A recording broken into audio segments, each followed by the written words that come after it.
Well, Brexit will have a huge impact, I think, on most companies operating in the UK. I would say that it depends on sectors. For example, probably the financial services and Finnish employers will be most affected, given the likelihood that the UK will no longer benefit from passporting rights, for example.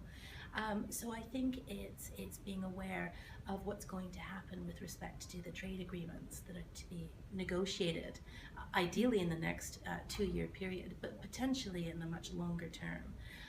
I think that it's giving a thought to what's the interdependence in terms of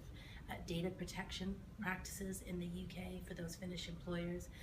Financing, intra-European finance, will be a very critical issue for employers to consider when they're operating in the UK,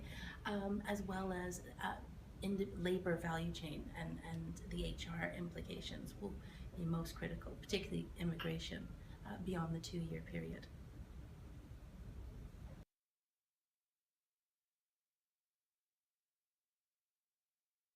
I think one thing that we can, subject to what we hear today, certainly Prime Minister May has given some assurance to the people, EU nationals who are currently working in the UK, that they too will be protected in some form. So I think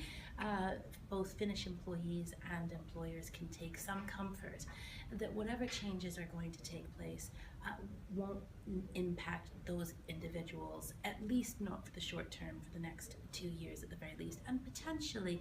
longer term. So I think in the short term, I think Finnish employers want to stay in contact with those employees who are working in the UK, assure them,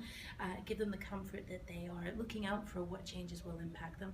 It may be also worth looking at if those individuals would like to stay in the UK beyond the next 2-year period, to think about helping them achieve that by way of potentially permanent residency or permanent citizenship applications, to give them that assurance that whilst change is permanent, it can be managed hopefully relatively in a stable way.